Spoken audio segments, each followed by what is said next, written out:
Ben, boa tarde a todos e a todas. Antes de máis nada, quería agradecer a presenza hoxe aquí de don José María Novo, concelleiro do Tesoral, que ven en representación da Deputación Provincial da Coruña neste acto. Pois ben, o motivo de estarmos hoxe aquí é a presentación do libro intitulado A Ermida da Nosa Señora da Estrela, unha historia en Santo Tomé de Monteagudo. Unha obra de grande importancia non só porque é un dos poucos estudos científicos sobre o patrimonio arteixán, senón tamén porque afonda no coñecimento do noso principal sinal de identidade, o Monte da Estrela e a capela que lle dá nome. Un dos patrimonios máis emblemáticos e ao mesmo tempo máis esquecidos e que, por tanto, cumpría recuperar para ser coñecido e valorizado adecuadamente por todos os veciños e veciñas de Arteixo, obxectivo este fundamental no noso labor diario.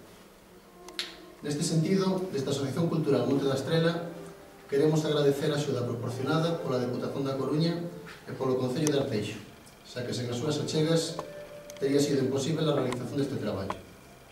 Igualmente, queremos resalvar o interese e a axuda desinteresada do arquiveiro da Colexiata de Santa María do Campo da Coruña, Ismael Velo, así como do Arquivo Histórico Diocesano de Compostela. E xa sen máis preámbulos, apresento vos os autores deste estudo. Por un lado, aquí a miña dereita, temos a Iago Rodríguez Palmeiro, licenciado en Humanidades e que ten realizado múltiplos estudos centrados na fidalguía e as elites sociais da Galiza do antigo réxime. Actualmente, prepara a súa tese de doutoramento en Historia Moderna. Por outro lado, temos a Beatriz Castro Díaz, licenciada en Historia con as especialidades de Historia Moderna e Patrimonio Documental e Bibliográfico. Colaboradora da Real Academia de Belas Artes Nosa Señora do Rosario e o Museo Militar da Coruña. Tamén gañadora do 13º Premio de Investigación Concello de Pontedeume e coautora do libro Historia de Santiago de Compostela, de 2011. Actualmente prepara a súa tese de doutoramento sobre Historia da Cultura Escrita no século XVI. E xa sen máis, te dou expresamente a palabra aos autores citados. Moitas gracias. Señor Tenente de Alcalde, membros da Asociación, veciños de Arteixo, en primeiro lugar, queremos agradecer o apoio da Deputación Provincial da Coruña a este proxecto, materializado a través da Asociación Monte da Estrela. Os tempos que corren, este tipo de iniciativas orientadas ao coñecemento da historia local son tan escasas como necesarias. E isto é así, porque o coñecemento da historia local do noso entorno, a máis achegada a nós, fica moitas veces descoñecida pola consecución de obxectivos historiográficos máis xerais e, polo tanto, máis afastados.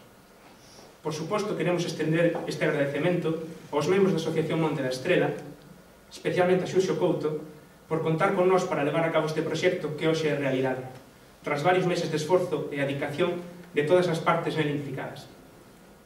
Queremos comenzar a nosa intervención facendo unha presentación das fontes empregadas, co fin de achegar ao público en xeral que métodos seguimos os historiadores cando realizamos estas investigacións. Dúas son as bases nas que asentamos sempre os nosos traballos. Por un lado, as fontes documentais, depositadas tanto en institucións públicas como privadas. Por outro, a consulta do material bibliográfico relacionado co tema que nos ocupa, fundamental para contextualizar o noso análise e poder comparar os seus resultados cos de traballos similares. Son varias as fontes que examinamos, todas elas de carácter escrito. As orais, a pesar da súa riqueza e a súa importancia, quedan a marxe deste traballo pola imposibilidade de recollelas ante o tempo que tiñamos para realizar. Non tanto, esta tarefa queda pendente e será a que, unha vez realizada, arroxe luz sobre as causas da desaparición do culto na ermida na segunda metade do século XX. Cando Xuxo contactou con nos por primeira vez, a idea inicial era realizar a transcripción dos libros de fábrica da capela, custodiados no Arquivo Histórico Diocesano de Santiago de Compostela, e que, polo tanto, conforman o noso principal obxecto de estudo. Co nome de fábrica, denomínase a administración económica das distintas institucións eclesiásticas, igrexas, ermidas, confrarías, etc. Un membro da freguesía, escollido ben polo cura, ben polos seus veciños, era o encargado de xestionar os ingresos e gastos das igrexas. A figura que desempeñaba este posto era coñecida como mordomo, fabriqueiro e, en ocasións, procurador ou tesoureiro. Esta documentación ten unha estrutura moi monótona que se manterá estable ata a súa desaparición, sendo súa información fundamentalmente económica e bastante parca en cuestións de carácter descriptivo.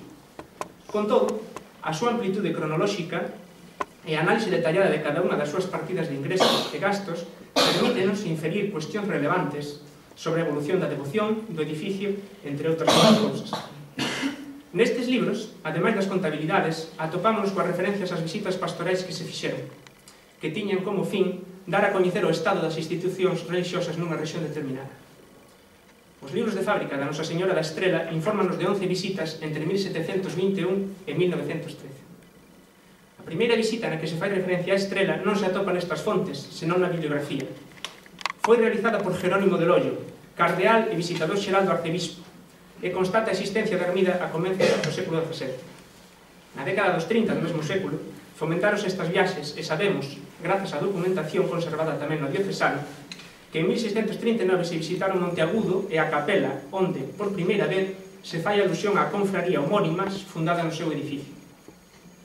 Mais, ao longo da investigación histórica, os datos que se manexan sempre resultan insuficientes e xorden continuas dúbidas que obrigan a unha necesaria extensión dos obxectivos iniciais. Por iso, decidimos levar o noso traballo un pouco máis alá, interesados como estábamos en aclarar algunhas sombras que os libros de fábrica non disipaban, principalmente a data de fundación da capela, extremo que, de momento, segue sen estar esclarecido. Este desexo conduciunos a outros arquivos que nos achegaron datos relevantes tanto da capela como da parroquia e dos seus veciños. En primeiro lugar, o interrogatorio xeral do catastro da Ensenada, dependente do Archivo General de Simancas, unha estadística da riqueza e da poboación da Coroa de Castela, elaborada a mediados do século XVIII, que se converteu nunha fonte fundamental para coñecer múltiples aspectos socioeconómicos e demográficos do territorio castelán. No caso de Monteagudo, os responsables desta tarefa foron Francisco Benito López, cura, Blas de Piña, mordomo pedáneo, e os labradores Juan de Sande e Juan de Lista.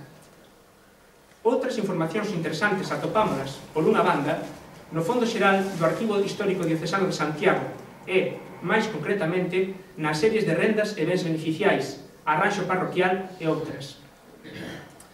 Por outro lado, nas conservadas no Arquivo da Colexiata de Santa María do Campo da Coruña, institución da que dependía a nosa ermida, onde tivemos que traballar en base ao catálogo feito polo coengo arquiveiro don Ismael Velo Pensado.